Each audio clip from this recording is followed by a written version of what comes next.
据美国联邦调查局 FBI 统计，美国仇恨犯罪案件发生比率在过去几年间急骤攀升，并且于2019年达到10年来的高峰。不少分析也发现，白人至上民族主义的拥护族群，自总统川普执政后也在加速扩大。美国社会向右倾斜成了令人忧心的现象。不过，公共电视台 PBS 日前访问了一名年轻人，透过亲身经验证明意识形态不是与生俱来，而跨出同温层也并非完全不可能。What is the research mostly? Looking at older maps and a lot of the books that were printed in the early colonial period in America. 布莱克目前是芝加哥大学历史系博士班学生，他的研究主要着重于美国于16到17世纪种族分布情况，这对他来说是个不易驾驭的领域，原因出在他的背景。布莱克家族世代和狂热白人至上主义运动有着紧密联系。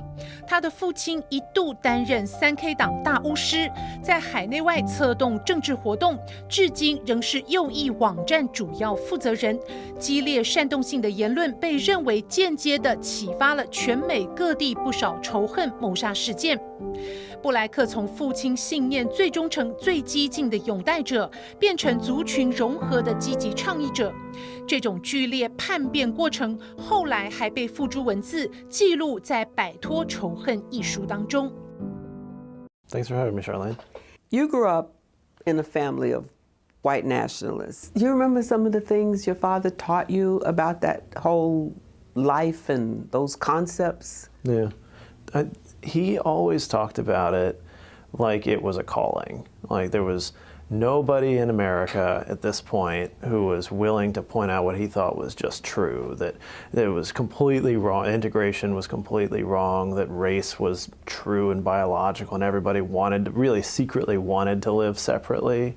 Secretly wanted to live separately? Yeah, secretly and publicly. Like he believed that every white person was really kind of in agreement with what he was saying, and that gave him a lot of strength. When did you begin to not want to be any part of any of this?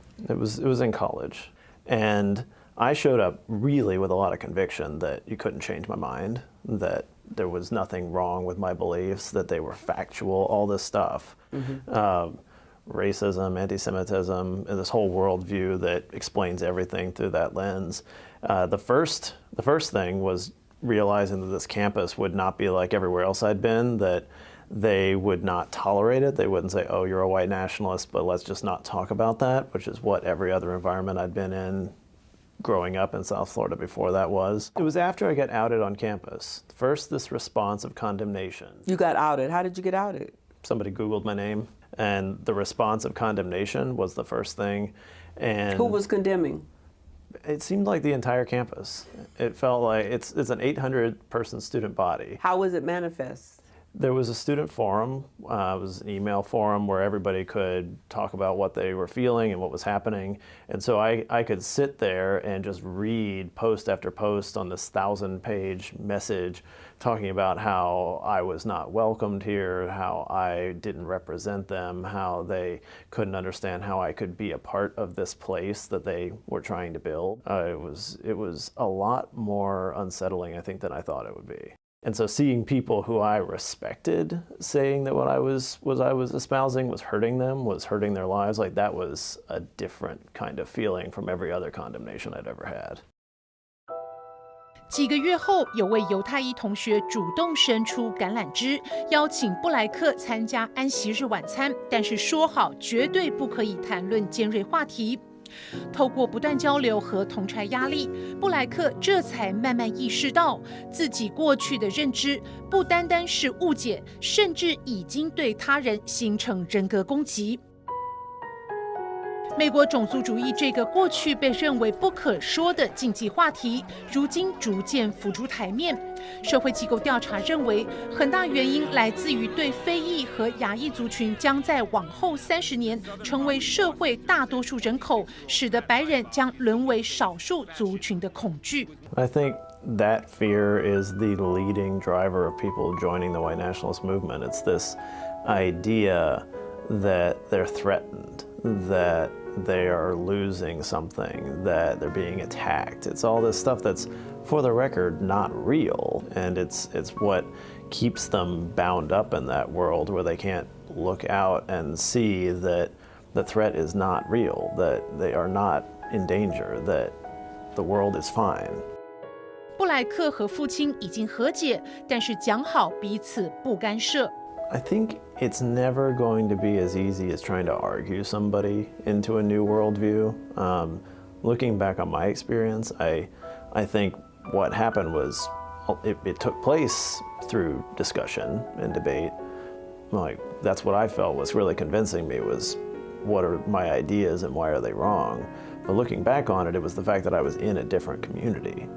And so you can't force that to happen, but it's also not quite as hard as we might think. When you look at this toxic atmosphere in our country today, in particular in our country, but it seems to be all over the world, in so many other places too, are you at all hopeful that we can ever be united we stand Right. ever again, if we ever did stand right. united?